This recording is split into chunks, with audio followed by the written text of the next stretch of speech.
Greetings, my brothers and sisters in Christ. Let us pray. Almighty and everlasting God, you have brought us in safety to this new day. Bless us with your power and help us have a day with no adversity as we go forward to do your will. Today, dear Lord, we are launching a booklet, a historical milestone, some 3 years attending, which is the history of the Belize Technical College and before that, the high school. I thank you, dear Lord, that you bless the two writers of this historical book, Mr. Vernon Carr and Mr. Leonard Montes, to whom you gave the intuition, the wisdom, the strength, the perseverance to do what they thought best, to make this college, the Belize Technical College and the Belize Technical High School, remain a part of our Belizean history. Because many, many persons have passed through here, and they have all made a mark on our country. And wherever they have gone, they have made proud the Belize Technical High School or the Belize Technical College. We thank you, dear Lord, for all who had a hand in providing any information which today you will find in this book, and which can be read all over, and use the word, the world. So many persons are listening to us today, and we thank them. They are honoring their alma mater, remembering that it is deeds, not words. May God continue to bless us as we say together, our Father, who art in heaven, hallowed be thy name. Thy kingdom come, thy will be done on earth as it is in heaven. Give us this day our daily bread, and forgive us our trespasses, as we forgive those who trespass against us. And lead us not into temptation.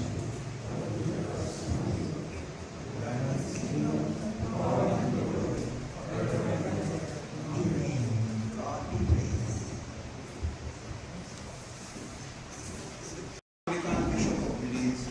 A graduate of technical, and he had agreed to do the invocation for us.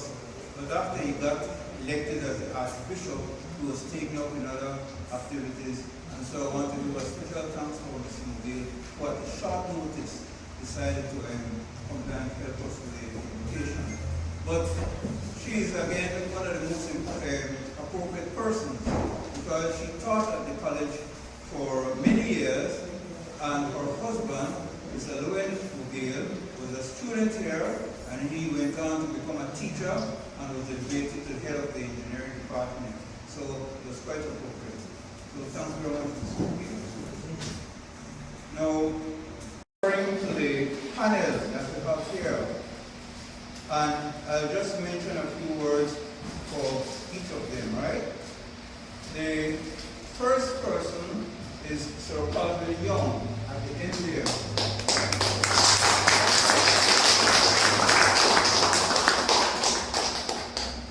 So Colville Young, I'm sure, he has had some 70 years or more experience in education, because I know when I went to St. Michael's College in 1958, he was already teaching there, and he told me that he was teaching for some years before I came in, and in fact when he started teaching, he was teaching to students who were older than himself, right? So that was the Colville.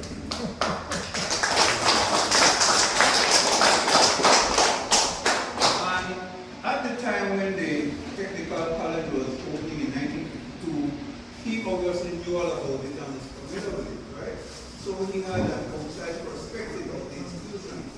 And indeed, some of his teaching colleagues, Mr. Sidney Satchel and Mr. Denzel Jenkins, they were co-teachers with him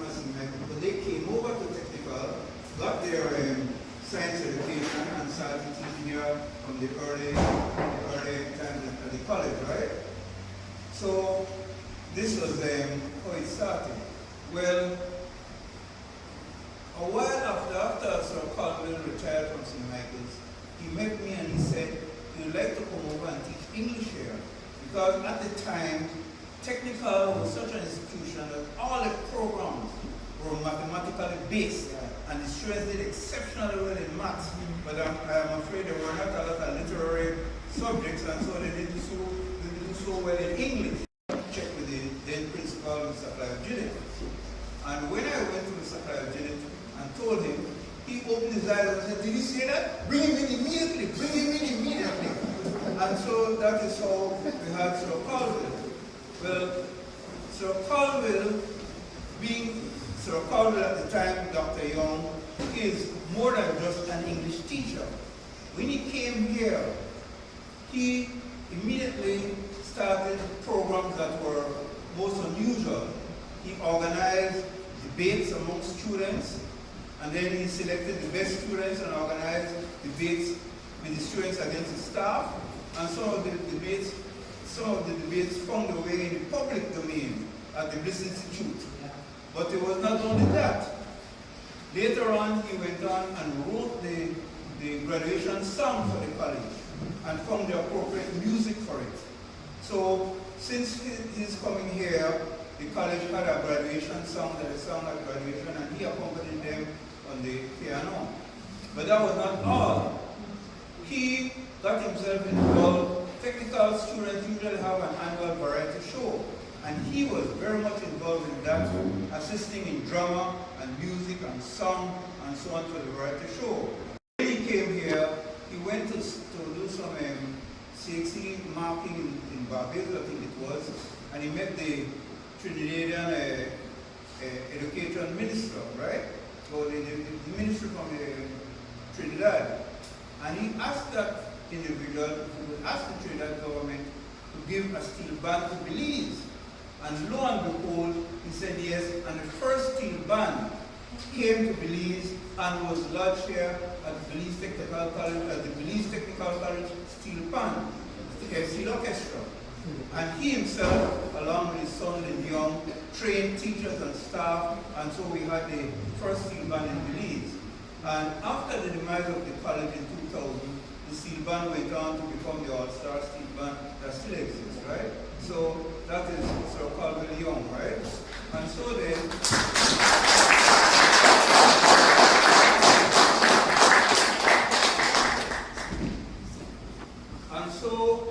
when we realized this, as we wrote the book, we said that Sir Caldwell Young will have an outside perspective of the institution, and then he got into the belly of the beast, and then he actually had a full idea of the institution.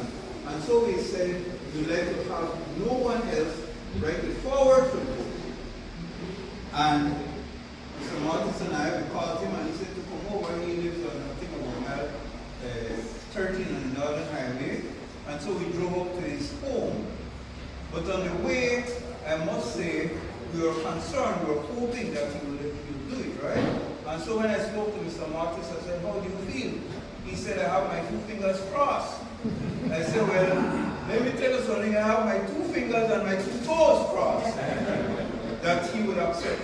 And we were surprised that when we got there, he welcomed us and immediately said, yes, he would do it. And so then, you'll understand why he's at the table today. So, big hand for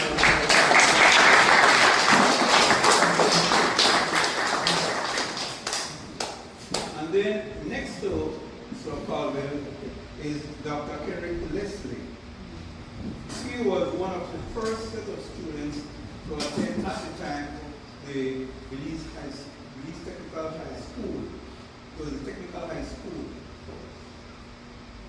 Dr. Leslie involved in the high school in so many ways that I personally believe that if you had some kind of symbolic emblem of the college and you had a statue, it would be a statue of Dr. Kendrick Leslie. He taught me along with Sir Caldwell Young at St. Michael's College after he he graduated from East College, right?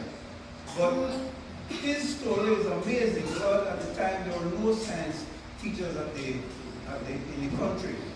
And after he aced the Cambridge exam that he sat, getting distinctions and credits in all the subjects, he got a job at St. Michael's College, right, where he taught me. And would you believe it? This man did an amazing feat. It was him that tutored me to let this dumbhead pass A-level mathematics to be able to matriculate to UWI. It was Kerry Gillespie.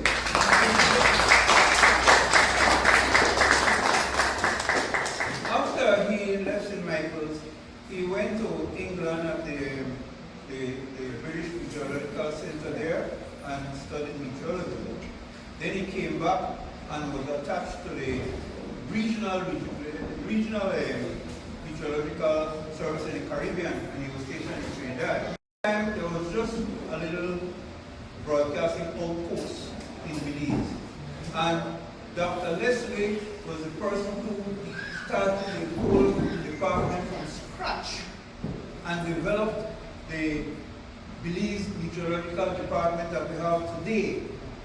He got his staff trained, he provided scholarship for them to get training in the various areas, about meteorology, hydrometeorology, aviation, forecasting, etc. And he did that and established the Meteorological Service in Belize. Well, I remember some time ago, I don't remember if it was in the late 60s or the 1970s, there was a hurricane coming over towards Belize. And after a while, they couldn't exactly identify where it was, to see where it was, its location, its speed, its direction, etc. This hurricane was Francelia. And so people were saying, oh Lord, they lost the hurricane. And the premier at the time, Sir George Price, who was the head of the emergency organization, called him Dr. Leslie and asked what happened. And he said it was impossible because we didn't have a radar. Right? If only we had a radar, we'd be able to pick up the hurricane. Right? And Mr. Price immediately found funds to buy the radar. And so the radar we're up to today is through Dr. Henry Leslie. And again, what people did not know was that there was an organization, a tripartite organization between Miami, which was the head office, the Belize Meteorological Service, and Barbados.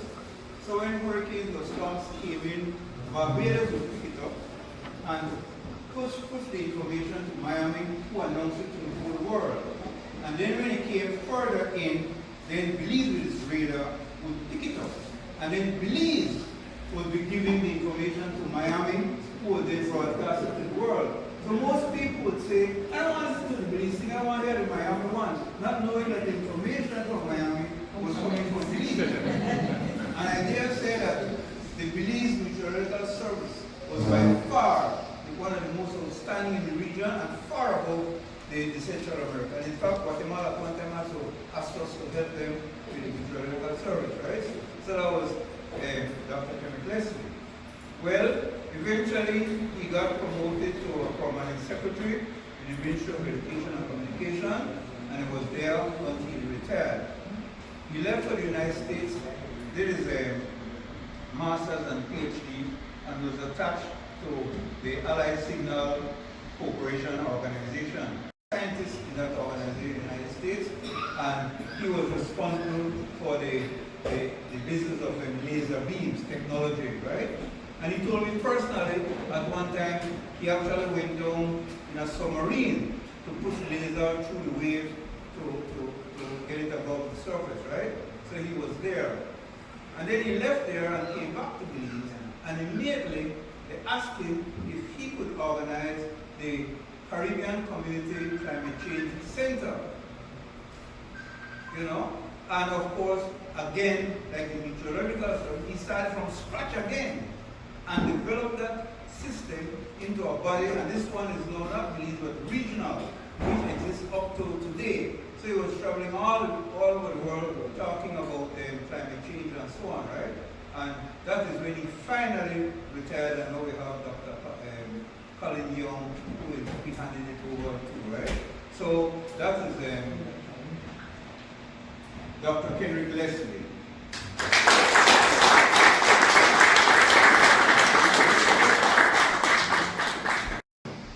Who could not be here because he's in the United States, right? And that is Dr. Corinne Martha Lewis. She was supposed to have been on the panel, this morning, right? But she was unable to come in time, and so she's not here. But I just want to mention a few things about her, right? Well, I could tell you that she's my cousin. So, we were very close, right? We grew up in a Tennessee yard right behind the Ebenezer School and Ebenezer Mans. And, even though we were cousins, we operated like brothers and sisters, playing hopscotch and skip rope and, all the rest of the games that children play. But in 1956, she and my sister came to Belize Technical College. So when they came to technical, then I started to know a lot about technical because they would come back and inform me about that. So I got to know a bit about technical. She was the second cohort where they had girls and boys, and ever since the school became co-ed, right? Well, she went to school here, participated in all the activities, and upon graduation, she worked in the office of the school. So she got a lot of knowledge and information, not only from her personal experience, but from the office and how it ran and how it was managed, right? And after that, she became a member of the teaching staff.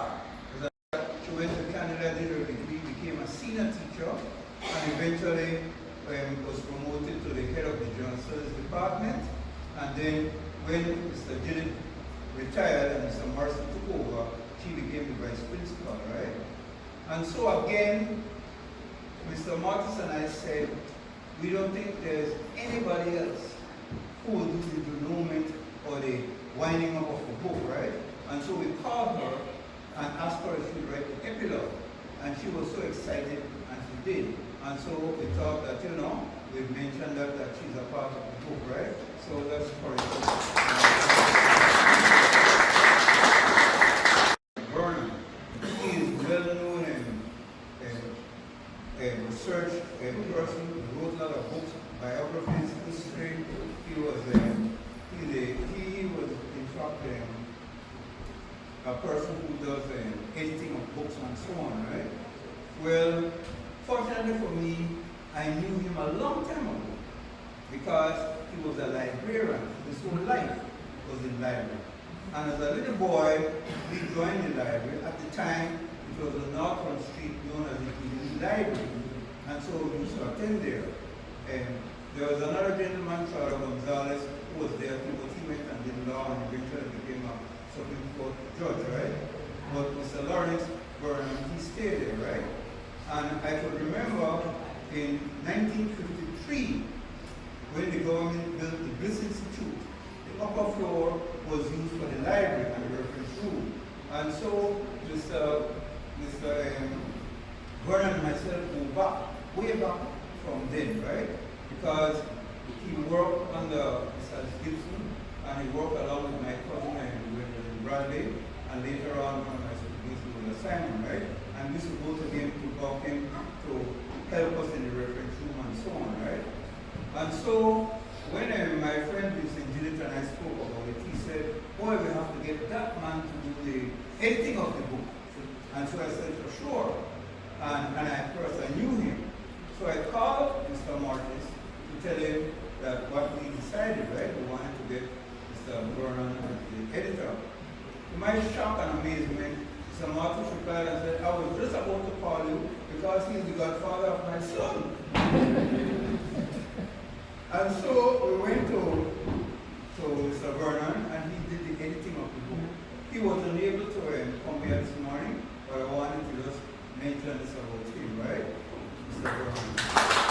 Some of you might be wondering what it is that this gentleman decided.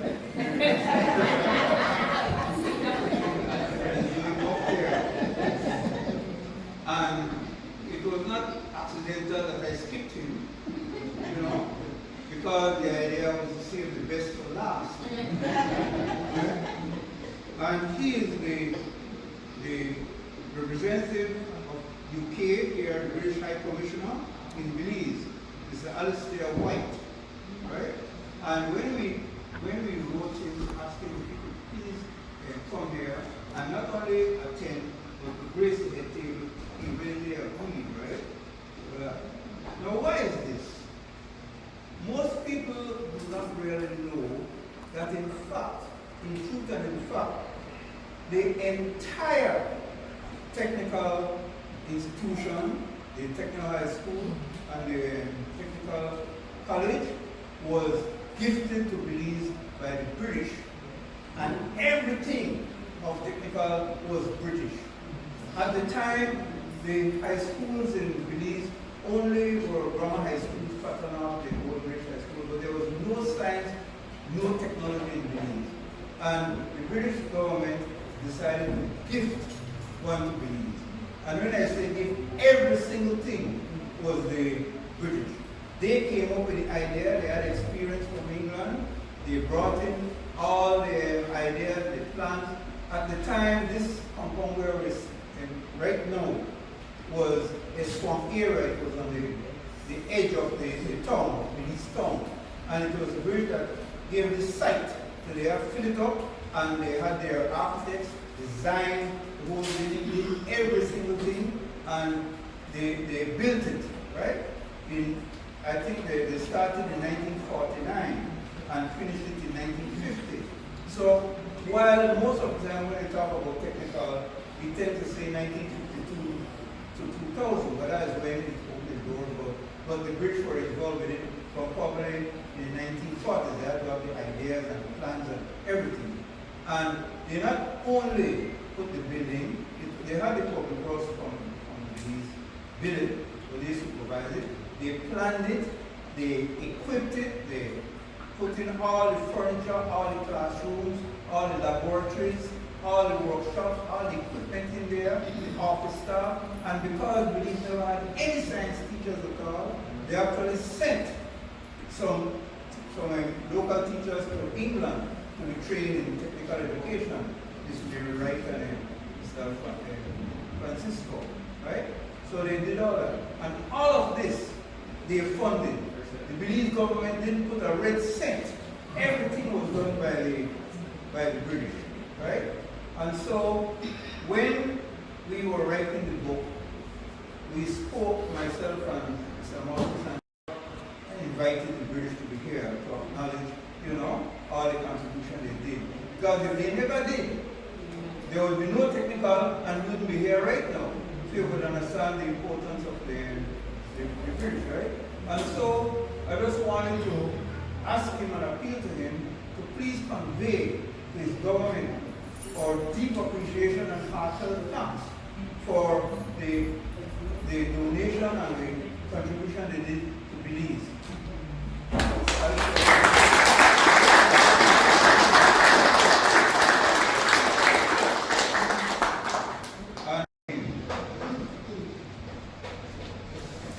Thanks very much, Mr. Khan. I know Mr. the acting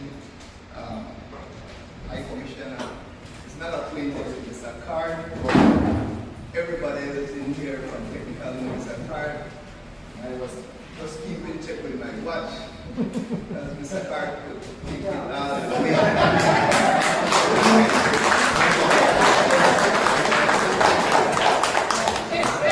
Thank you very much, Mr. Card. I worked with Mr. Card for 4 years. When I was teaching here, I was very, very junior. Very junior. Mr. Card was head of the department. So when you had meetings, or when you had discussions, you should not be in that. Right? Common business in a house, get up. Right? So I get quiet. But for 4 years now, we started this book in September of 2021. September 21, in the heights of the COVID. Alright? We've been working so much so, I will say this, that when I get a call sometimes, I get Why not tell Mr. Khan that after 8? Why not after 8? No man. He might have an idea, and if he goes to sleep, he might lose it. Lose it. Right? Yeah, he's like a father figure, and he's the one that pushed it. Right? I said on the radio that he's meticulous. He's on the clock. Alright? You know, he's but we have to laugh. This morning, yesterday he said, Leonard, make sure you have a pen. Make sure you have 2 pens because you might have to sign book. So I took out my pen this morning, Mr. Caruso. I forgot my pen. I have to go out for a pen. I said, Mr. Khan, we have a lot of pens. Okay. So I'm sure he has this thing now, a green one, which I'm sure is not his style. Right? So, we heard the stories. Thanks, Rev. I'm struggling here. We heard the stories of these illustrious people on the table. Alright? And what we would like at this time is for each one to give a short little statement to the group. And similar to how Mr. Card introduced each one, that we would ask Dr. Young, what shall I say, and I'll bring the mic to you, sir. And then Dr. Young, and Dr. Sir Calvin, I have the best backup person right here in the red. I really appreciate it. Give me a check, please. And then we have Dr. Henry Leslie, followed by Mr. Alistair White. So I'll take the mic over. Go ahead, sir. Good morning, everyone.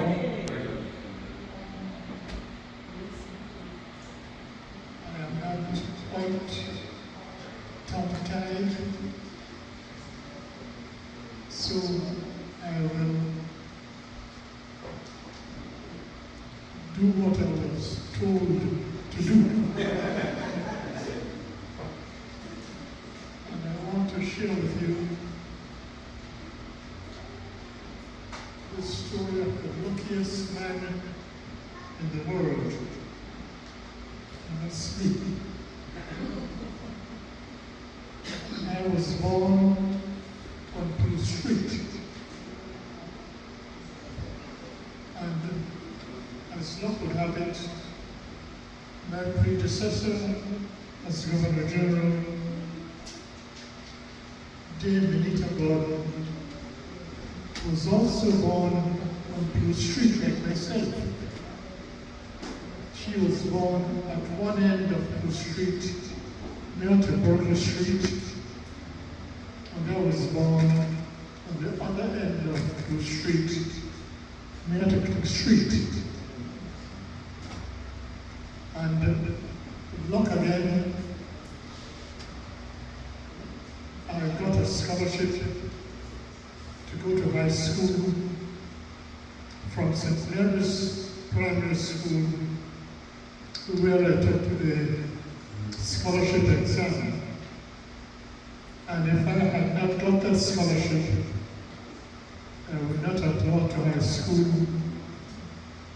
And all of my story would have been very, very different.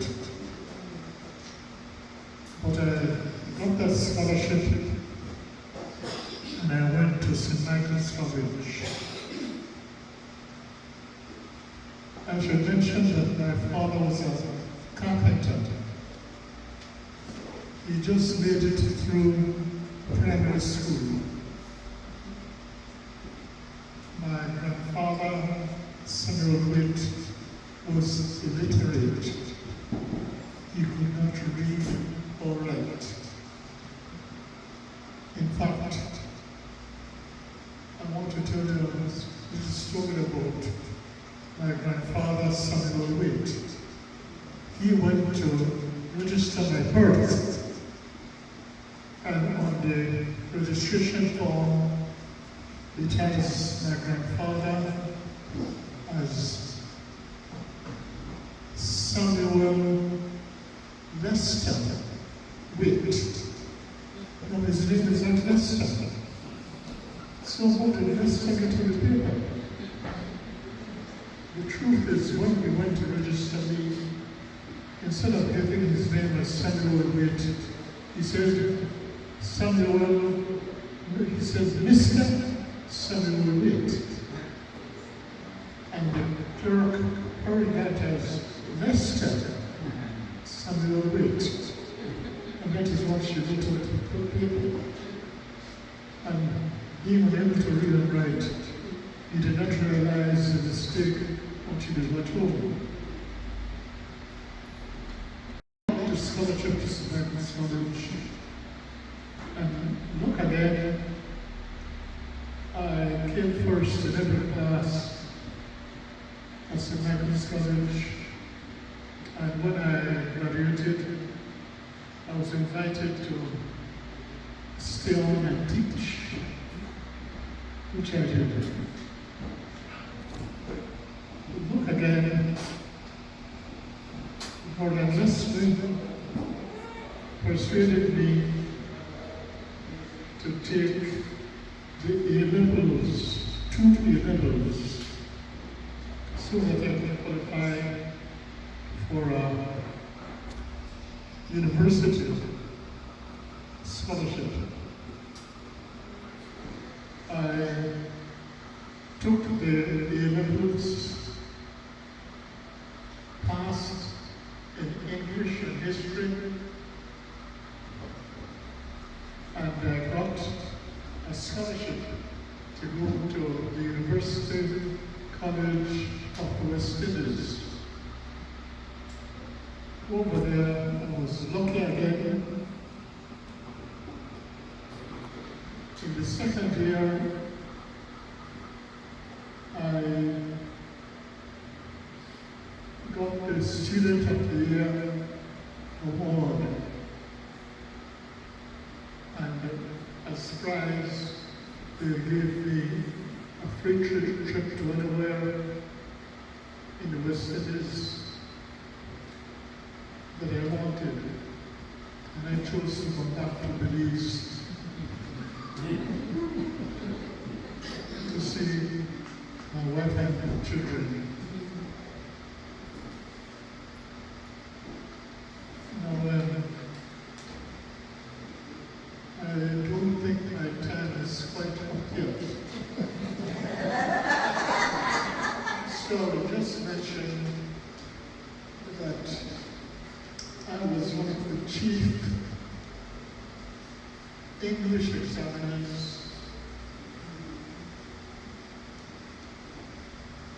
for, what's the call it, CXC. And I met Clive Morley, a Trinidadian examiner, fellow examiner, and is due to friendship with him that I managed to persuade him to donate a set of steel band instruments.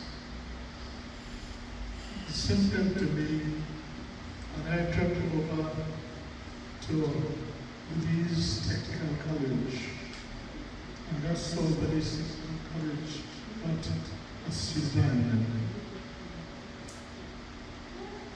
Then a little bit of luck, and never finished it. Sovereign Arguez approached me. She was at that time the head of the National Arts Council. And she suggested that since the Queen was visiting Belize, I should write a song of welcome for her. I thought it was a good idea, but I did not think I was the correct person.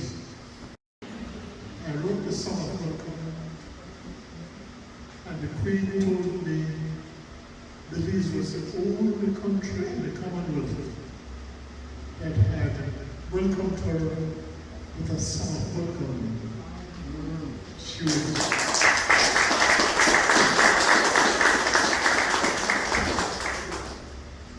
thought it was a very unusual thing, and it is one of the reasons why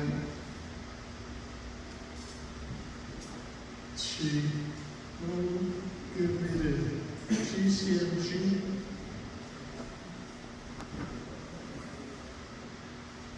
And that's about it, you know.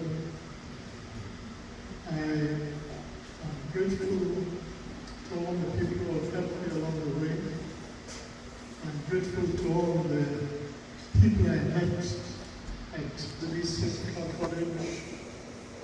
I'm grateful to the people of Belize who have helped me along the way. And I've tried to give back to my country for all that my country gave to me. Thank you for your kind attention. Give a remark. Good morning. It is indeed a pleasure and an honor to have been asked by Mr. Card and Mr. Matos to say a few words. And as a physicist, mathematician, we deal with equations that are very brief. Unlike Sir Colville, who loves to write and can write, I am just the opposite. I don't love to write and I can't write. The person in my class who was the writer, I can vaguely see over there is Mr. Joseph Belay. In fact, we were of the opinion that Joey came to the wrong school because he was really, an Englishman. But before I continue, I'd like to thank Mr. Card and Mr. Marcus for thinking in the beginning and actually implementing the right thing. The genesis and the actual evolutionary track of what was the technical high school that became the Belize Technical College. I think all of us former students will feel very proud that for posterity the works and the glory of the Technical High School and Belize Technical College is now recorded. That other students, children, grandchildren, and so on can look back and see what a glorious institution the Belize Technical College and High School were.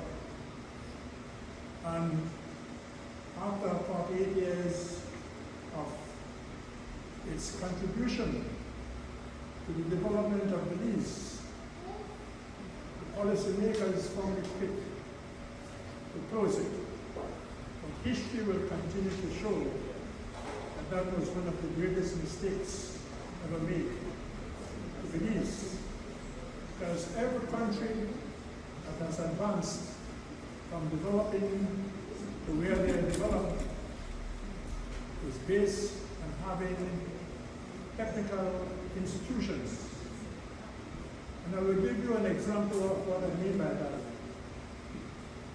In 1964, Jamaica was considered one of the top developing countries in the region.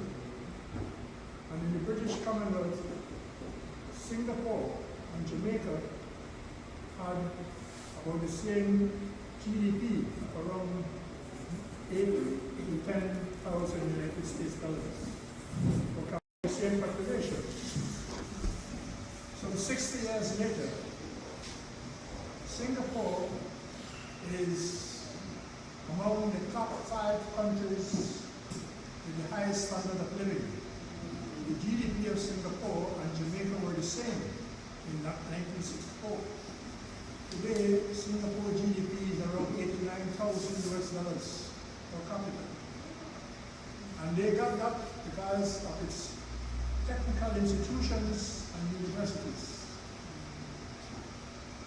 So it is unfortunate that this glorious institution of ours was brought to its knees and out of existence. Like Sir Carville, I'll give you a little background in terms of myself. You see, I am originally from Stamford Town, which is now Danbriga. And in those days, all the high schools were in Benin City. And unless your parents had the finance to pay for board and lodge and so on, children in the district towns and villages didn't have any idea of coming to school in Benin City. Their parents couldn't afford it. And at the time, they had an open exam for children to come to the Belize Technical High School. And I was one of 2 students selected from Danbriga to come up to Belize City for an interview to see if whether you'll be accepted to come to the Belize Technical High School.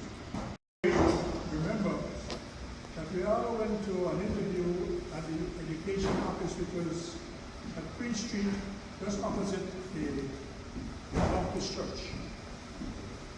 When my interview took place around 10 o'clock in the morning, we had the principal at the time, Mr. Baldwin, Ms. Wright, Mr. Francisco, and the Director of Education, Mr. Daly. And they asked different questions. And the final question was, to me, was, why would I want to come to a school that we know nothing about? And I remember our neighbor in Danbriga had an old diesel truck. And he would be repairing his truck, and I used to, as a child, watch the moving parts of the engine. And all I had in mind was to become a person who can fix that engine. And I remember I told that to Mr. Walden, the principal, because I didn't differentiate science or whatever it is. I know nothing about science. And I told him that was the idea why I wanted to come to a school that can help me to become a mechanic. And I will never forget, Mr. Walden got out of his chair and extended his hand and shook my hand. He said, congratulations. You are the first student to be accepted in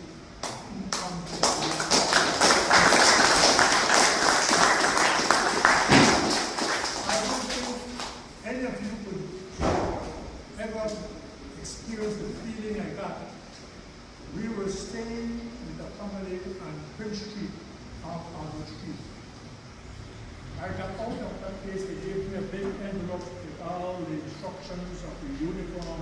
I was in Belize City for the very first time in my life. I ran all the way down Queen Street, over the bridge, down Albert Street to Prince Street. And I got there and I told my father, I'm going to Belize, I'm going to Belize. He said, what? I said, yes, I got into the school. I would have told some kid. My father said, okay, very good, congratulations, but remember, if you do any trouble, you're coming right back to start with. That was my push to come to Technical High School. And I want to emphasize that our class, 1952, we entered the school on the 7th of January, Monday. There were 41 of us, 21 girls and 20 boys. And to this day, I can list the names of every student in that class. And the second group were boys only. And in here, I can't see where he is, but I have Gilbert Paul, my neighbor.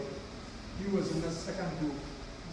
And one of the things I want to mention, they distributed the people coming to the school almost equally. From the district towns, we had 8 boys and 12 girls. And from Belize City, made up the rest. We had 2 students from England. The principal's son, Philip Wally, and John Searle, who became a Belizean. He did not go back to England. So, as Joey will tell you, we had that group of students. We were the pioneers, and I'm very happy that we can now say that of that group of 20 boys,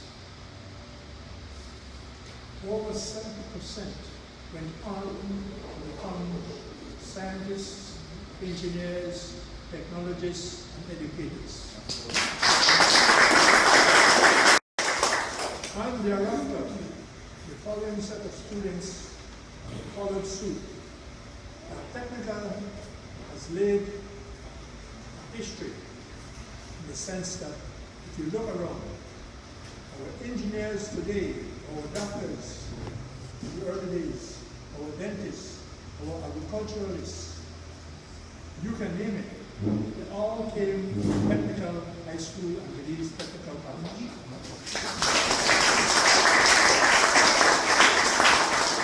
So I'm extremely proud, and I'm certain my colleague Joey Delisle here. I was hoping that Mary Brown Young would have been here. I don't think she is. But I think we can all be proud as former students that we laid the groundwork, and the other students followed suit and excelled beyond what we as a person as students did at the college. So with that, I'm very happy to have been asked to be here today. Thank you very much. Yes, Acting High Commissioner. Thank you very much. I should start by saying that when I received Mr. Khan's letter to invite me here today, it was a wonderful letter, giving me some insight into the history of this institution. But of course, I'm very new here. I've only been here 6 months, so I didn't understand or know this history. So I asked my Belizean colleague, "What is this? Why is it? Why is it so important? What is it?" And she told me basically that this institution has been so central to so many achievements, so many great people, so much of the history of the country.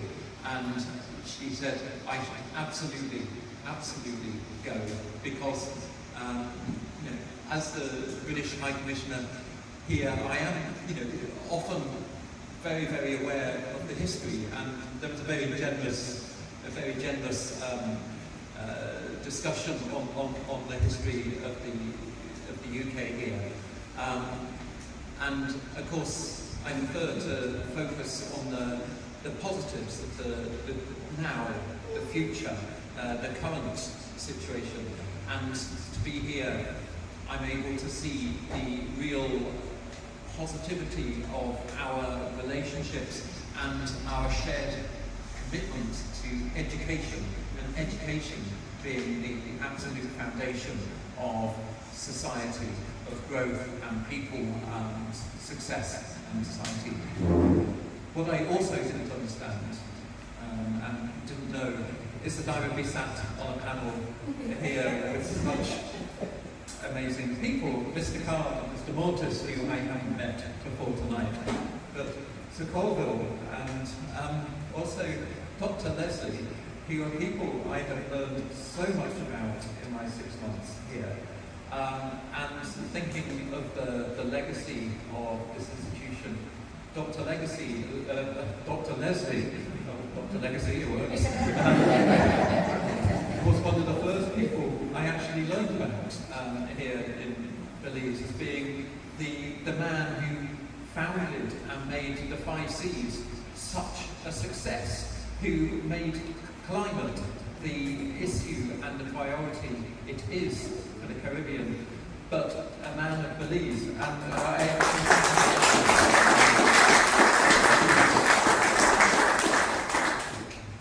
I didn't know that I would be sat next to this man whose achievements are extraordinary. And I was, I think 2 months ago, I was sat in the theatre here in Belize City, listening to, I think it was the first performance of the Philharmonic Orchestra, the new orchestra here, and I was looking at the songs that they the music they were playing, and of course, one man is responsible for so much of that, and therefore so much of the culture. And then to hear you say you were the man who brought the first steel bands here to Belize, and thinking of our shared legacy at the present, good friend, Professor of Music at the University of Belize, Alex, and he is a scholar from the UK. He did his Masters in Music, our first ever Master's degree scholarship student in the UK, and now he's a Professor of Music in University of Belize, and a brilliant steel drum. The legacy I'm sat with here. And of course, I would have known all this probably if I'd been able to read the book before the launch today. So no, I'm deeply humbled to be here, and extremely grateful for the invitation. It's an absolute privilege to be here, to be sat with you, and to hear the stories, and just a history of achievement and dedication to the advancement of education achievement, and to be able to be here to see the extraordinary results that has. So from the UK perspective, British language, I'm just a privilege to be here. Congratulations. I'm also very struck by what we can achieve even in times of COVID through WhatsApp, making sure that we're keeping in contact with each other, and what bringing friends and colleagues together can achieve, and the importance of capturing the history, because I think in the letter you kindly wrote, you also explained the importance of making sure that history is captured, and that's what this wonderful book will of course achieve. So thank you very much, it's my absolute privilege to be here. I'll say something briefly about the relationship between Sir Colville and myself. You see, Sir Colville and I both taught at St. Michael's College. So then he was the man of words, English. I taught mathematics.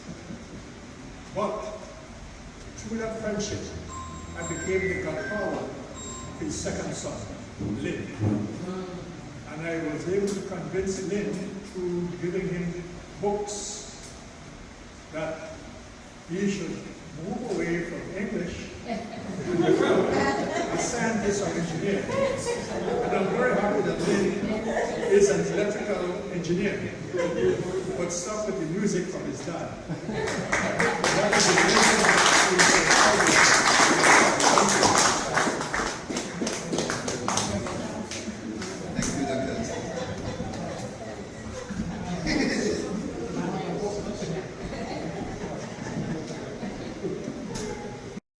Mr. Carter, as the director, chief director, he said, the forward could only be done by Sir Colville.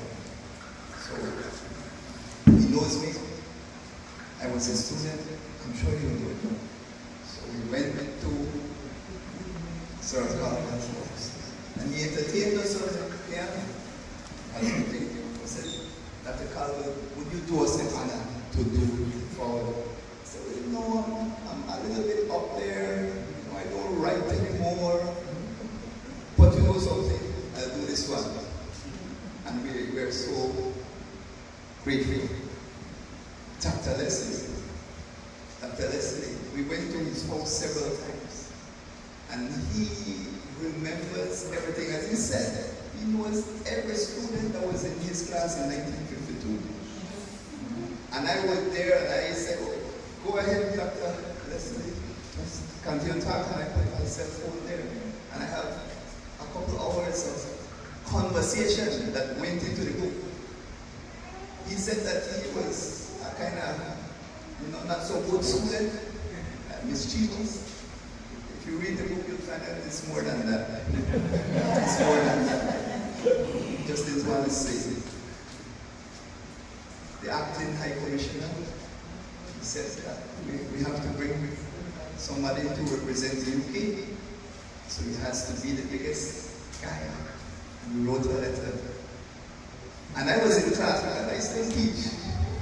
I'm still teaching at one retired. I went to class and I did something that you shouldn't do if you plan to be a teacher. I got a call. I don't answer cell phones. I don't answer my cell phone. It's buzzing in my pocket. And it's buzzing. I say, yeah, well, something must have happened. To go my thing, I don't know that number. Class, please, just look at the book. I'll be right back. I went in the corridor. Got a thing from the office. It says, Mr. Mortis, yes. He said, the High Commissioner is pleased to be invited. All right? And I did a little bit of dancing in the corridor. I went inside and the student said, sir, what happened? Something happened. You look a little bit more happy. I said, don't worry about it, you'll learn about it on the news. Right now we're going to do some readings. The book was in 2 parts. First part, Mr. Hart. So we'll read a little bit of introduction from there. And then I will do a little part for those who have the book already. You could follow in the thing. And those who don't have the book, they're out there for a fee. Don't leave without one. All right? So I will call on Mr. Hart to do the first reading.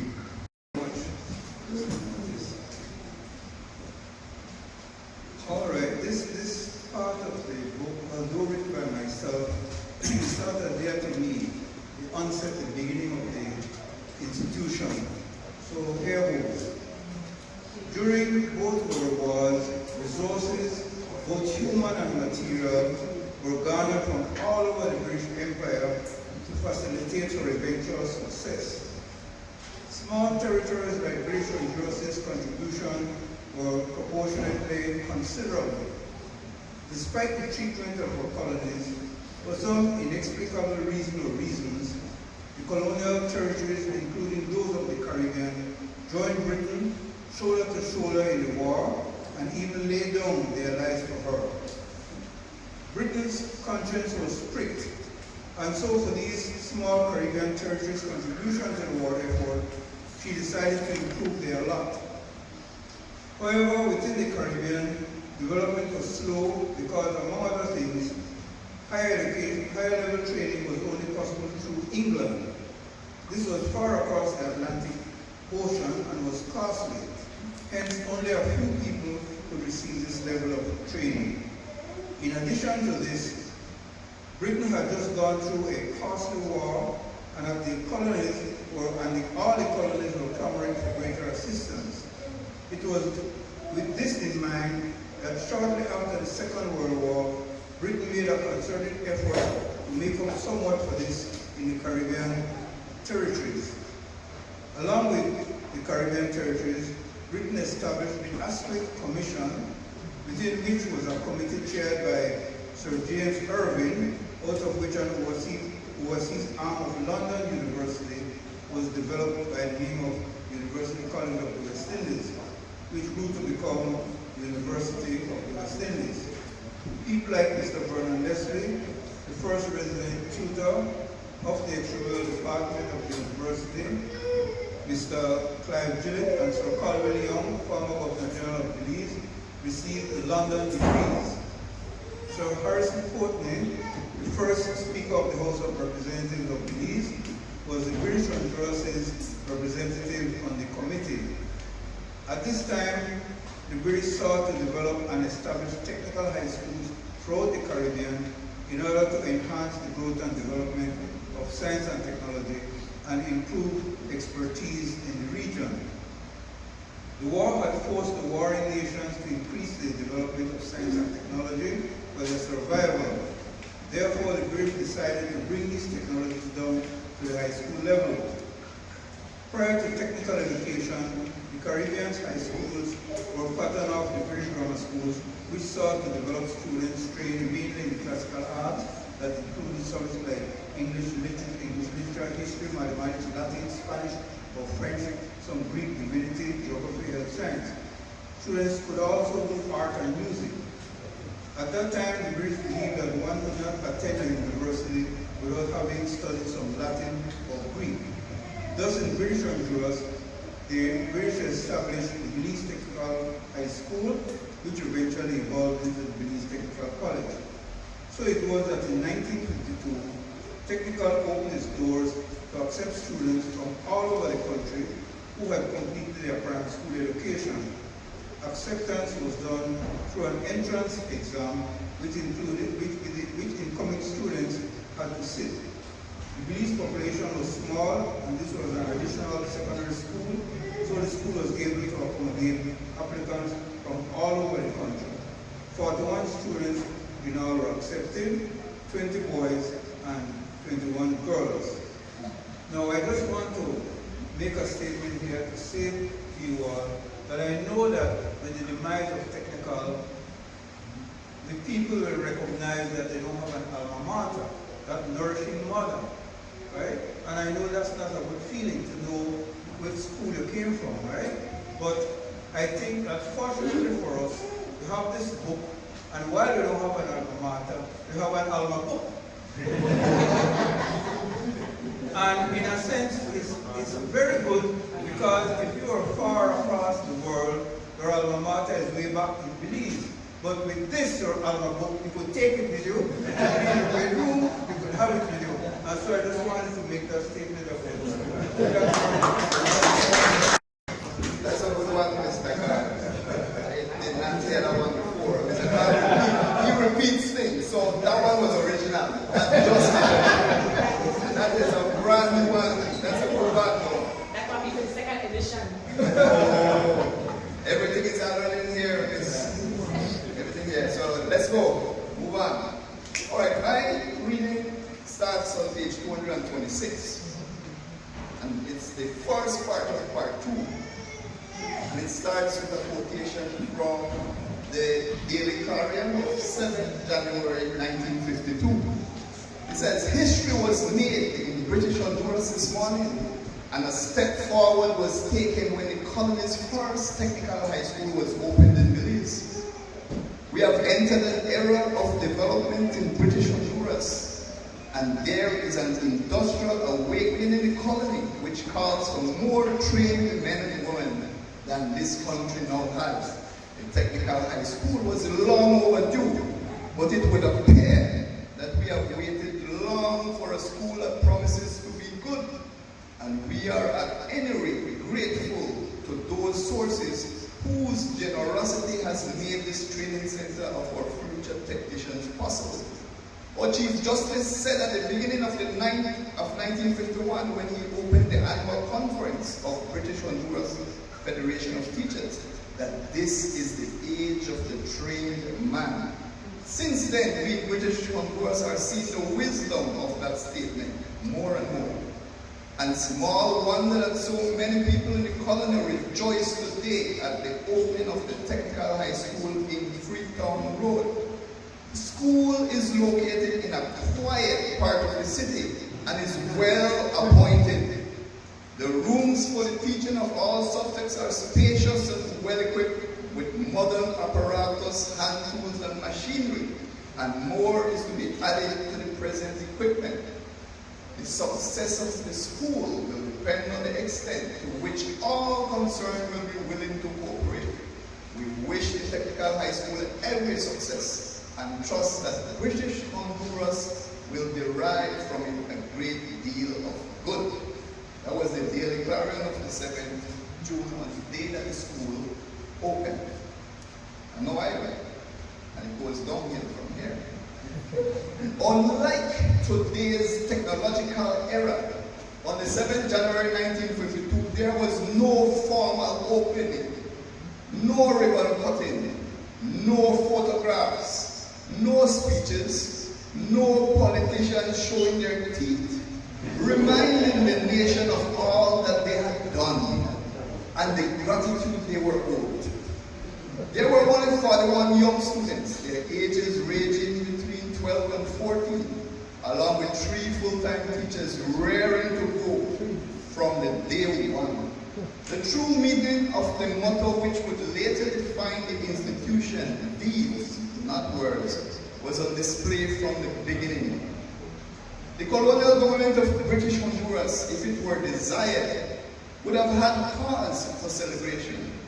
The type of education they were embarking upon on that day could not be found anywhere within the colony. This was a school that would provide an alternative curriculum to the existing traditional secondary school. This was groundbreaking for several reasons. First, it was the government's first introduction to funding and managing a secondary school. Secondly, the first attempt at a government-run secondary school or institution was one offering technical education, an idea which was unorthodox in the 1950s colonial society of British Honduras. The road to the establishment of the technical high school was littered with the fiscal challenges of a colonial society. Added to this was the evolving and competing educational philosophies between the main providers of education services in the colony, the church, and the local British government. This led to several dichotomies within the colony, leading up to the start of the first day of classes at THS. Given their youth, the students would have had no comprehension of the complexities that had to be navigated for them to even step onto the Freetown campus. 2 sets of challenges stemmed from the debates of the time. These were secular versus religious schooling, and the other, traditional literary education versus industrial technical training. So that was a reading at the beginning of the college. And now I would like to go to the end of technical. Mr. Carr calls it the demise. That's his view. The BTC, like the rest of the country, was spared the wrath of Hurricane Mitch. This is on page 41. This was a blessing, as the college already had very little. The BTC escaped physical destruction. However, another type of destruction was in the air. The drums of the education revolution was beating in the distance. Faint at first, but grew louder with the passing of time. The drums were loudest in Belmopan, 50 miles away from the Freetown campus. There on Independence Hill, the cabinet on 24th November 1998 commissioned an inter-ministerial task force to advise on the establishment of a National University of Belize. It was clear from the press release that this new university would replace UCB. Although the BTC would be represented on the task force, change was on the way for UCB. This had nothing to do with technical. Heck, only 7 weeks earlier on News 5, Evening News, the Minister of Education gave assurance that the ministry was committed to the advancement of the Belize Technical College. The government intended for the BTC to play an integral part in the development of the nation, to respond to the development needs of this nation. It was clear. Technical was here to stay. Yes, this was about UCB. They were about to get an upgrade. Their holy grail was in sight. How impossible for this task force to steer the future of Technical. Impossible. On the same day the commissioning of the task force, the BTC was celebrating the confirmation of its mission. Arthur Hines, an electronics student, was awarded for outstanding scholastic achievement. A bronze medal was awarded by the City and Guilds International to Hines for his achievement in the 1997 exam. This was the first time that a student of BTC had received this award. City and Guilds International representative, Mr. Brian D. Riddle, Regional Marketing Manager of City and Guilds International, commended Arthur Hines as a very special student and that his success reflected the high standard of teaching and training at the BTC. Riddle wrote that in total 113 medals were awarded outside the UK results. So, your student is indeed very special. Academic excellence at the institution was not a monopoly of the engineering department, as the science and business department still held their own in natural sciences, and business department still held their own in the natural science and business administration program. 2 years earlier, in 1996, BTC achieved the best results of all 6 forms in the GCE A-level examinations in chemistry and physics. The following year, 1997, also saw BTC receiving the best passes in mathematics, chemistry, and economics. Technical was still relevant. It was not broken, and its engine needed oil, not dismantling. End of that, page 483.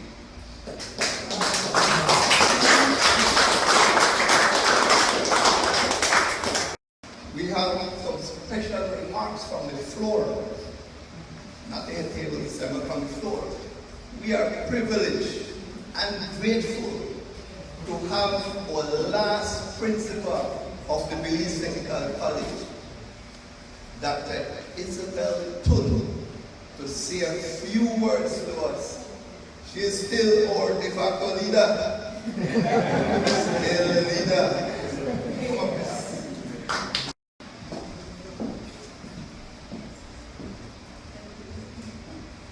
Good morning. Good morning. Distinguished guests of the head table, Sir Colville Young, Dr. Henry Leslie, Mr. Alistair White, I think it is, a representative from the UK Embassy, our co-authors, Mr. Leonard Curtis, and of course, our beloved co-authors there, Mr. Vernon Clark. Friends, former colleagues, lovers of the written word. In 2021, our dear friend and colleague, former colleague from the Belize Technical College, who we considered our baby of the college, right? Who has become a leading figure and light in our lives, formed a chat, a group chat. And so we all started to talk about, and led by Mr. Murtis, of course, about, we were having, sadly, to say goodbye to a number of our colleagues. And, he said, soon, not only are lives being lost here, but the history of the college is also being lost. So, I think that it's time we document and write a book. And we were all for it, I believe, in principle. And soon Mr. Murtis sent me, we began talking about maybe forming a committee and editorial board. And, I was on board. I'm a writer in theory. My PhD is in rhetoric and professional communication. And I also did a minor in management. So I was trying to marry my idealism along with my practical sense, right? Particularly after that is have been carried out work. As a principal, I realize idealism itself will not work. You need some practical concepts here. But at the time Mr. Marcus sent me, we were in communication, he said, let's do this. And then I said, of course, you know, I, from my dissertation, had written a narrative, post-colonialism in higher education. And I had focused on the amalgamation of the Belize Technical College along with the 4 other institutions, with UCB being the flagship, of course. And I wrote about that process, the challenges, how the winds of change were moving us into becoming creators of higher education. And so I looked at it through the lens of colonialism, neo-colonialism, and post-colonialism. However, your stories have shown me that we still with the colonial systems in many ways, at least in our hearts, and in the systems that we created here at the Belize Technical College. But I'll get back to the inception of the writing. So, Mr. Marcus sent me in handwriting what he called the pre-high-tech penmanship of Mr. Card.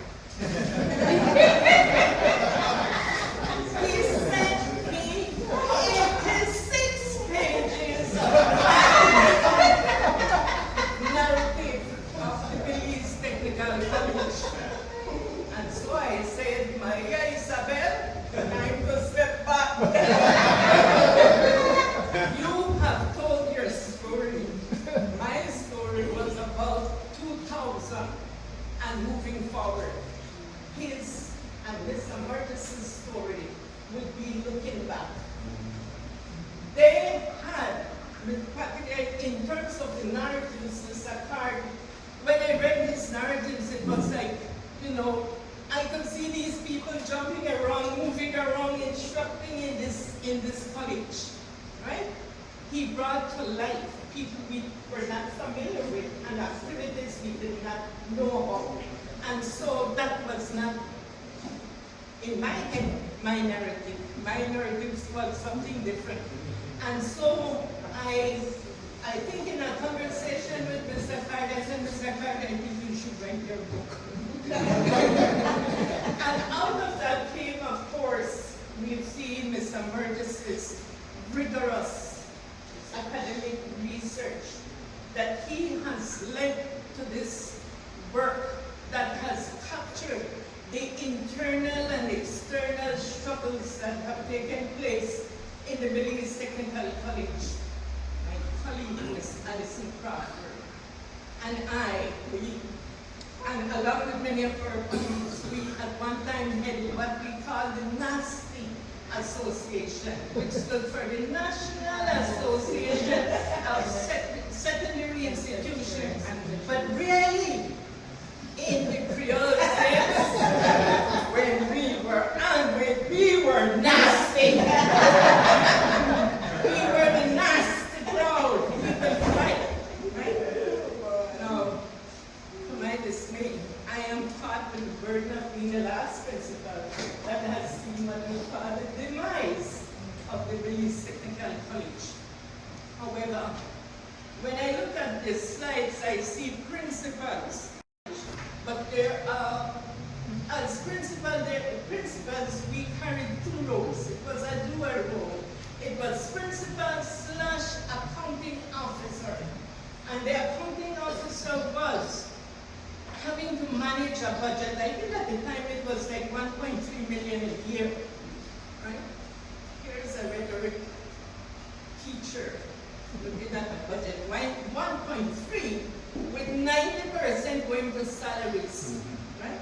What do I do with 10%? We're looking at line items to pull.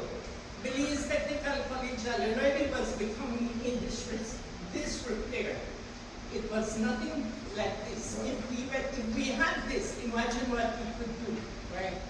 But embodied in the Belize Technical College was the love. After 25 years, still we have a chat group going. And despite my infamy of being the last principal that saw the demise, I am welcome in that group. And we share our griefs, our happiness, our birthdays, everything. And we look back at what was Belize Technical College. Now, what we have now is the AI, we have ChatGPT. It is a different world now in education. A world that educators will have to learn to navigate. I think in my speech, even then I said, look at what Japan is doing. Already in technology. At the Haifa University way back when, 1999, when we visited there, it was a super highway they were talking about. So you're looking at what's going on now. But what is the education about? Is it about our having a PhD, having a master's, having a bachelor's, and feeling superior over students? No, that was not what technical was about. Technical was about caring. We were parents, we were counselors, we were caregivers, we were everything to students. And that is why, even now, we have the lamentations for the Belize Technical College. Of course, in hindsight, 2020, we could say, why did we go up polytechnic? Why did, the political will of any country, as documented there, nobody was being defined. Although we had only, through our nasty movement, we had breaks, education groups, internal strife, external forces divided us, and we were not unified to be able to fight the greater forces that saw the winds of change, which in a way is another narrative for somebody else to write about. What has that post-colonial narrative turned out? I must say that when my oldest daughter did her preliminary studies in the United States, I had to pay international fees in the United States for her. My youngest daughter graduated from UCB, associate's degree, and a bachelor's degree at the rate of, there's no way you can compare with what you pay abroad. So there's the positive, there's the negative, but we will always hold the Belize Technical College in our hearts from the foundation that it has set for us in terms of offering students quality education. Day before yesterday, I met a young lady in her perhaps late 20s to early 30s, and I was telling her about the launch, telling her about the wonderful work our colleagues had done. And I mentioned, we got to talking about UB and the amalgamation. Which amalgamation is? We had no knowledge of how UB was created out of 5 institutions. And so I thought, if you did not know that, you know nothing about the Belize Technical College. So, please, by one, please support.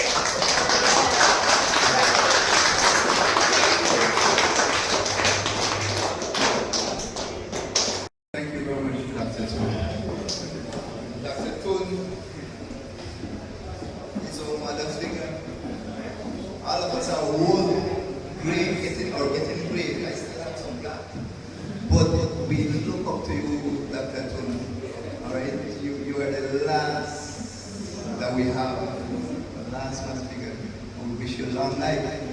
Long life. No, we have the last principal. But we got together and we said, who are our main stakeholders at the BEC? It had to be your students. We have the first student accepted here, Dr. Leslie. But I invited a student of mine who I taught at the Belize Technical College and graduated in 2000. She graduated in 2000 from the building department of BTC. And I'm so proud of this young lady. She has taken her associate degree. She went to Cuba, to Kohai. And sometimes I kind of tired I hear about Kohai. But when you read it and you will get it in English, it's one of the top of the line universities in Cuba. And she did her bachelor's degree in civil engineering. When she came back, she went to the Belize Electricity Limited and saw that that was more electrical than building.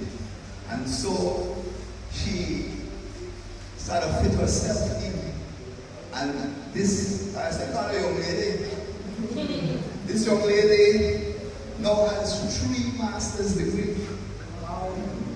She has a master's degree in project management, which she received second-class honors. She has a master's degree in applied electrical engineering, which she received first-class honors. And then she went again and she did a master's degree in renewable energy and energy efficiency. And that was first-class honors. And these were from Italian and Spanish universities. All right? So I want to call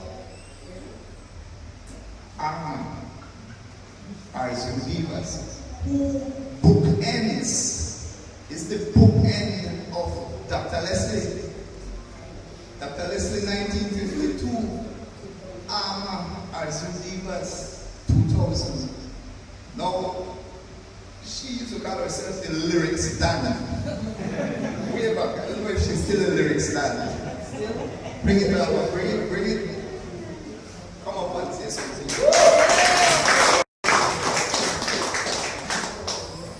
Hi, good morning. My name is Amar Zudivas, and I'm an engineer working at the Belize Electricity Limited. I have been there 16 years, and I have been working in different departments, contributing to the needs of the company. I have worked in the design, construction, and supervision of distribution lines. Also, I have done the maintenance in transmission lines. And I have also worked on some of the designs for the construction of substations. I have worked in the coordination of different projects in those 3 different areas that I have talking about. And sometimes that requires the movement over 100 people. So preparing all the logistics and the technical aspects and materials and so on, so that we could actually upgrade the system to what we actually need. Now let me share one of the stories that I actually have, whereby it actually links to the Belize Technical College. You see, being a female in the engineering field, well, most of the time, it is not received well by males. And especially the ones who think that they can actually send you to go and get the wire stretcher. That's a And they actually thought that I was a paper engineer. And at the time when I actually went to be, and I was so skinny and so shy, and they thought that if you looked at me too hard, I would actually cry. So it turns out that one of the supervisors, he had a right against me. Because he sent me on the transmission line, I come back writing a manual. He sent me giving me new projects, I come up with a procedure. So he got mischievous and he said, okay, wait, curve right now because this is electrical engineering, power engineering. So you know what they did? They gave me an old capacitor. When you actually look inside it, it was so rusty. So I look at this thing because I've never seen one before, and that's one of the automated versions. It's not the one that you would actually go and install just by the standard, right? And the worst part is that this thing was so old that they didn't have a manual for it. The control that they actually gave me, the factory had already shut down. And the sensor, well, there was still some information about it, so I actually looked at it, looked at my supervisor, and I said, okay. I said that with a cool, calm face, but nevertheless, I said, okay, oh my Lord, I need to go and pray. So I looked at the situation, and normally whenever anything is not going well, I would come to the high priest's council. That consisted of Mr. Leonard Mortis, Mr. Morrison, Douglas Morrison. That would be also Jeffrey Jones. And then, well, Mr. Wright sometimes, because after a while he passed away, right? And with the replacement to Mr. Wright, well, we actually had Mr. Andres Chimilo. So, finally, in that case, you know, I went and I actually poured out my heart to the high priest. He gave me good advice and support, and they would encourage me to do it the same way how I actually did things around here, right? While I was here at Technical, well, I would actually do things like construction jobs, building cabinets, maintenance and refurbishing, plumbing and so on, with the different teachers, including drawing house plans, which we always got approved, by the way. So, my point is that the intention was that these people wanted to make me cry. So what I did, I took my teacher's advice and I went in research, questioning the people, because like everybody that I actually met had pieced the answer. So in that case, I had to put it together. And afterwards, I ended up putting together the first automated standards. And I also created the settings. And surprisingly, the people who actually sent me to cry, according to them, well, they were actually surprised that in the end, when we actually, because I started from the design, research, and conception phase, and up to the installation of this capacitor bank. And that capacitor bank now sits right in front of Marion Jones Stadium, and it's still working, right?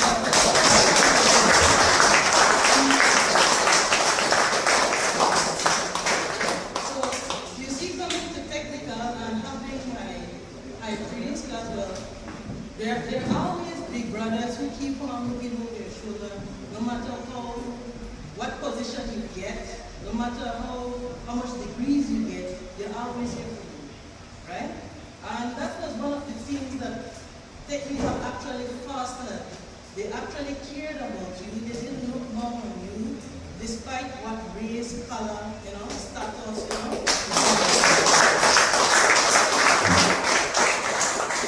that you understand. And one of the things that I actually noticed that is lacking from most of the students that are coming out now is that they can actually tell you about the recipe. They can actually tell you about where the rice, the beans come from, how many types they are, but they can't cook. And when you're hungry, you don't want to hear where the rice comes from. And you want something to wash that down with, right? Yeah. So that is basically what we need. So with that, I won't bore you anymore. I just wanted you to see that through it all, with respect to technical, they gave us a situational education that actually created agents of change, right?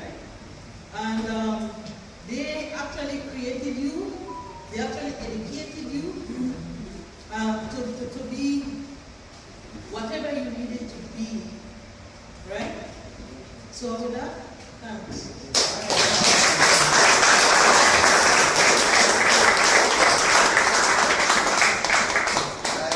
I am convinced that Amma is still the lyrics man. She still has the title, and I sometimes hear her say, Amma man, you have a bachelor's degree and 3 masters. Can you sell me one of those masters, man? Just one I need. Another one. All right, so now we have the official launch. We're going to ask. Oh yes. Do we have any questions? Anything that anybody else in the room would like to add to this occasion? Now is the chance for that. We just come right at the front. Give your story. Short, I believe. It's almost time for lunch. All right? Don't be shy. Give your reflection. Yes, sir. Quickly. Come on. I know this young man. I definitely know his own. Please tell people who you are. First and foremost, good morning. Good morning. I'm the new car in town, basically. That's my father over there with his book.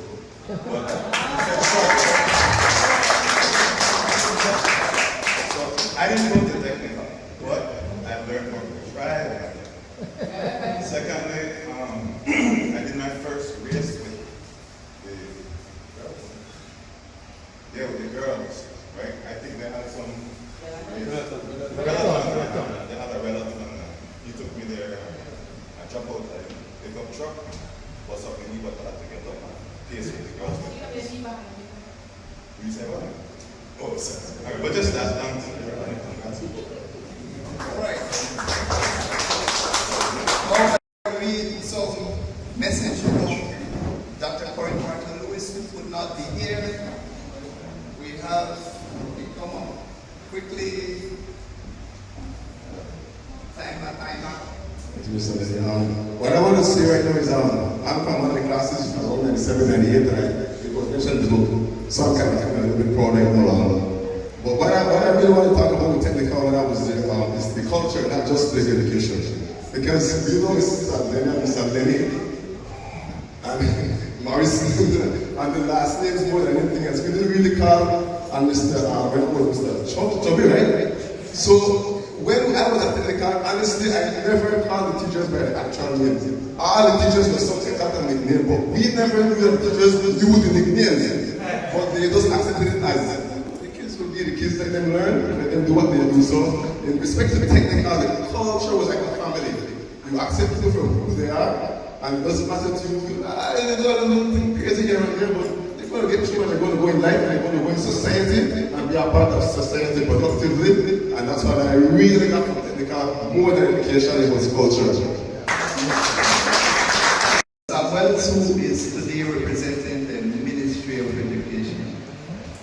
Hi, good morning everyone. Like the others, I never had the opportunity to physically go to Belize Technical College, but I learned a lot about it because I worked at the Center for Employment Training, and in the back there, all the teachers from Belize Technical College would come, and you hear all the stories about what happened then and what happened. So I learned a lot about Belize Technical College from those conversations that I was a part of.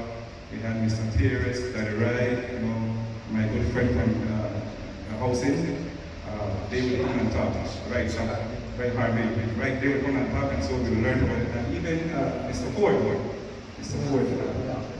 So from that, I learned about Belize Technical College. But I think that it's important that what Mr.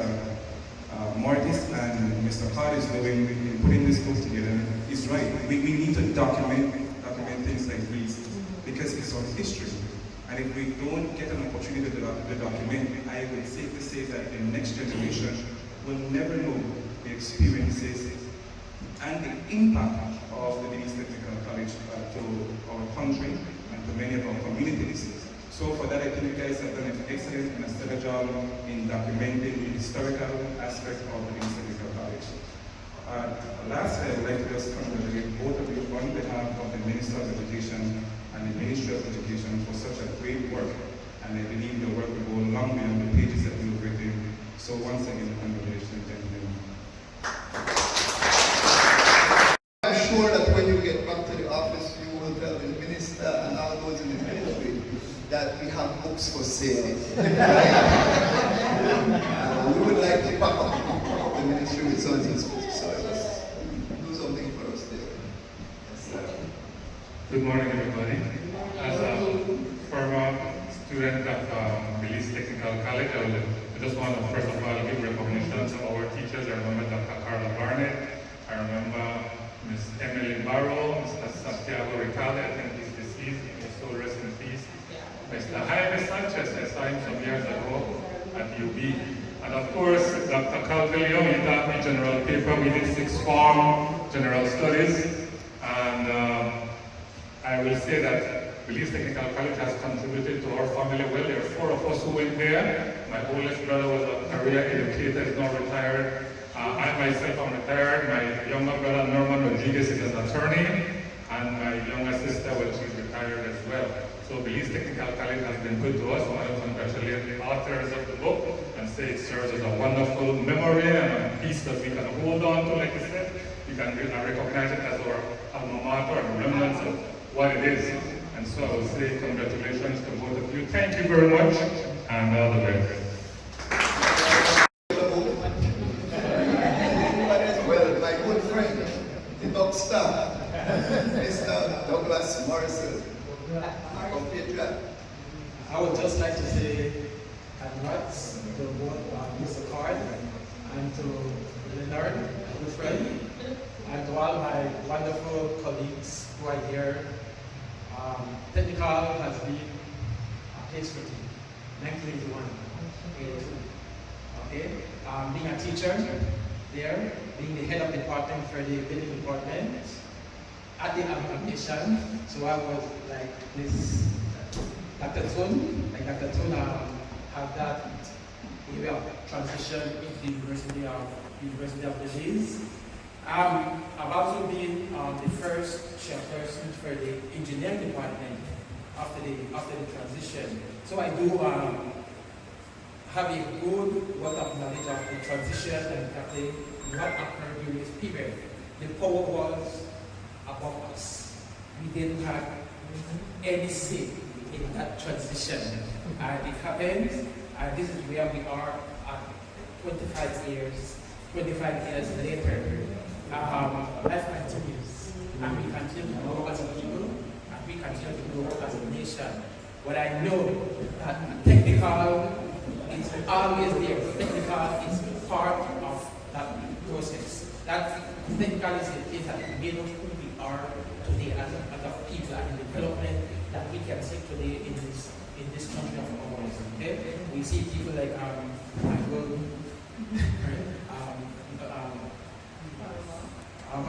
okay, my student, and many others who are here. We appreciate you guys. You guys were students. You guys were what made us who we are. Technical. Deeds, not words.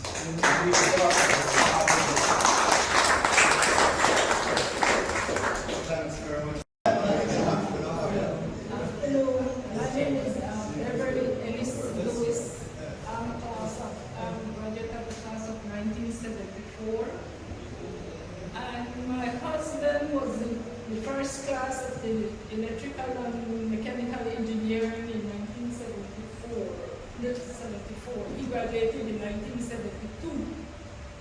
And my brother was in the first class of 1950.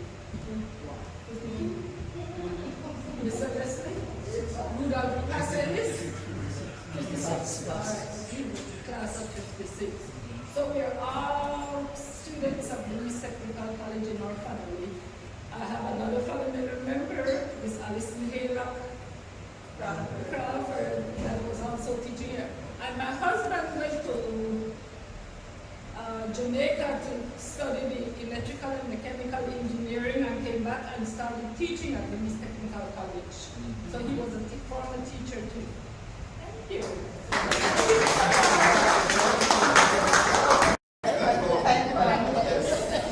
This is one of the class. Hello, I'm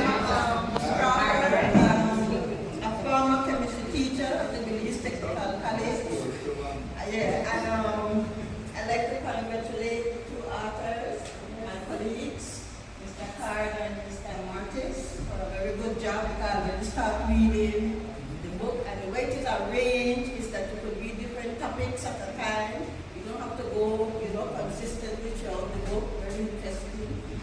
But I went to St. Catherine's and then I came to the technical night class. Again, the technical was performing so well in external exams. And then I get, to like the teachers that I met. And when I was going at technical, I was a little smaller. I had this bag with this lot of books. Books, literature book, chemistry book, biology, all the books. And I used to yell, but I need girl with a big bag, And then I went to technical students, they look relaxed. Most of them even have a bag. The boys, they have a black stuff in their back pocket. I said, man, that school must be easy. I got to go to that school. Only when I got here, then I found out that technical run 24/7. The students go home and come back and study at the college in the night. And on weekend it was open for students who didn't have the facility over or whatever. So technical was really running 24/7 as well. Oh, that's why they didn't have a bag. The books was left here. My colleagues was around there eating bun and cheese. That was the family list and thing. But the teachers were there for us at all times. But this school run 24/7. Thank you.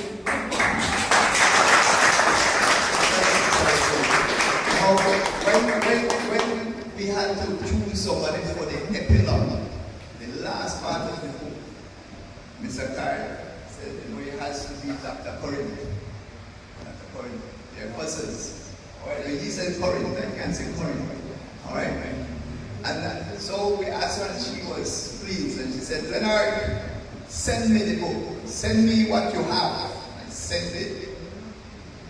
And I waited and waited, a couple of weeks.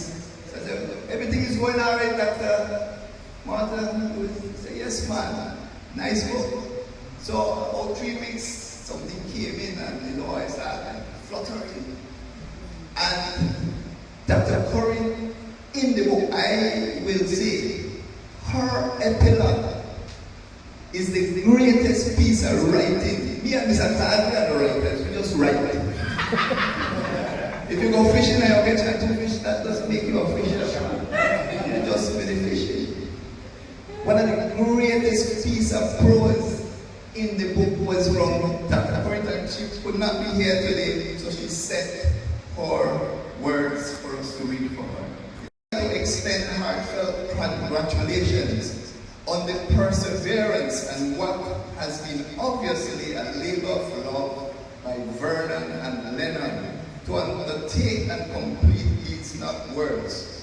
I would like to say thank you on behalf of my entire technical high school class of 1956, some of whom have passed, but they have left children behind who I am sure have heard about technical from their parents and will be happy to have this book. And from my 2 children who played on that compound, again, thank you. From Dr. Corinne Martin, that's our message. To finish off this morning, we have a symbolic gesture of the unveiling of the book. We're going to ask some help to get members of the head table to come around here at this round table with the blue and the white, like St. John's College, but it's not. All right? To unveil some of the book and symbolically launch into the world because we're on the web as we speak. So thank Dr. Colville Young, Sir Colville Young. Could you please help Dr. Leslie and Dr. Young, as well as High Commissioner White. As soon as we do that, we have thank you from Mr. Vincent Gillett, and after that, we have some refreshments at the back. All right? Don't leave without it. We have books for sale, we have books, signing, photographs to finish the occasion.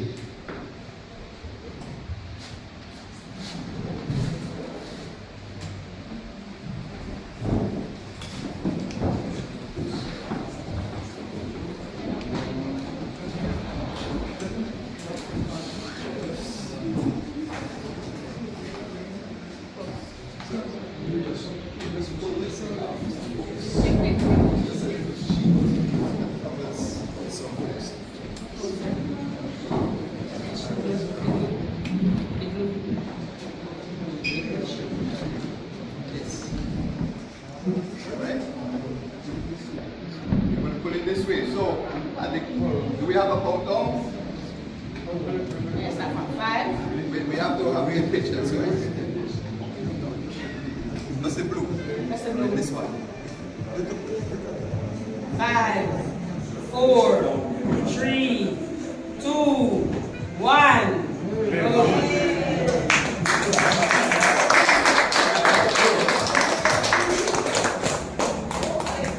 The official lunch. Now we have the thank you. The thank you by Vincent Gillett.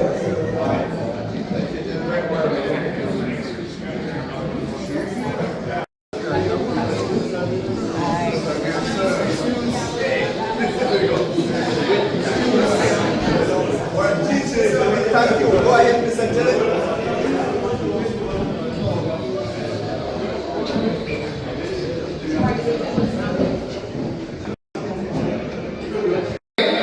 And now I am left with the task of telling everybody how much we appreciate your being here and to say a thank you. So first of all, again, let me say good afternoon. Afternoon, everybody. It is my privilege to stand before you today as we celebrate the launch of deeds, not words. Deeds, not words. Writing on the Belize Technical High School and Belize Technical College 1992-2000. This book represents decades of history, dedication, and pride, and the authors are profoundly grateful to all who helped make this moment possible. And I'm going to read, in the interest of time, the last paragraph in my one-page presentation. Finally, thank you all. Thank you everybody for being here today. By supporting this book, you affirm the importance of remembering our educational heritage and ensuring that future generations understand the profound impact that the Belize Technical High School and the Belize Technical College has made upon the community of citizens in Belize. There has been no other that has done as well as we have.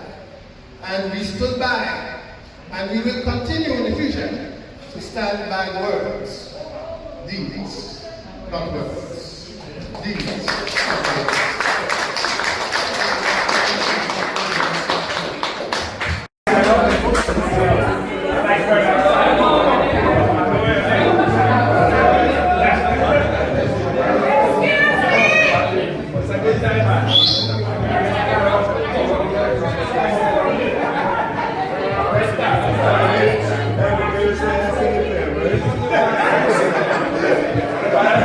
That's okay. Good. Hey.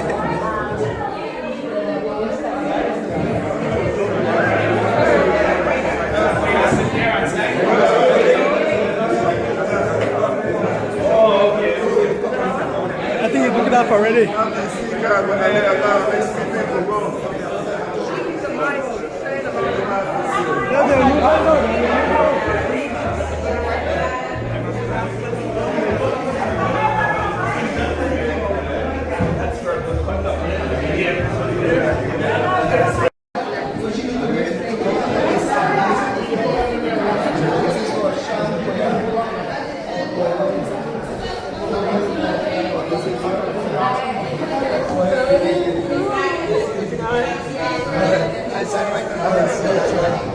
You know I got you on WhatsApp.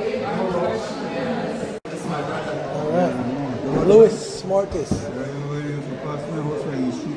Yes.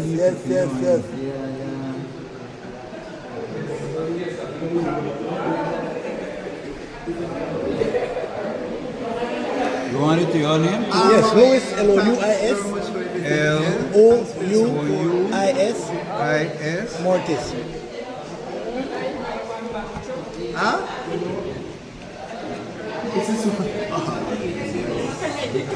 Could I have, can you sign? Okay, right. Please? He calling me up. Only the special people, alright. This page no one show what participants. He anchor everybody. Huh? No, this one now. Alright, hold on.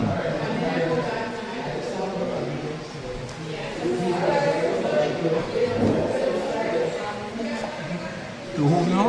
Senator every round. Senator? Thank you, sir. No. I hope you get this A-C-R-E-R-R-A. Pay the whole thing. Again. Alright, I'll set.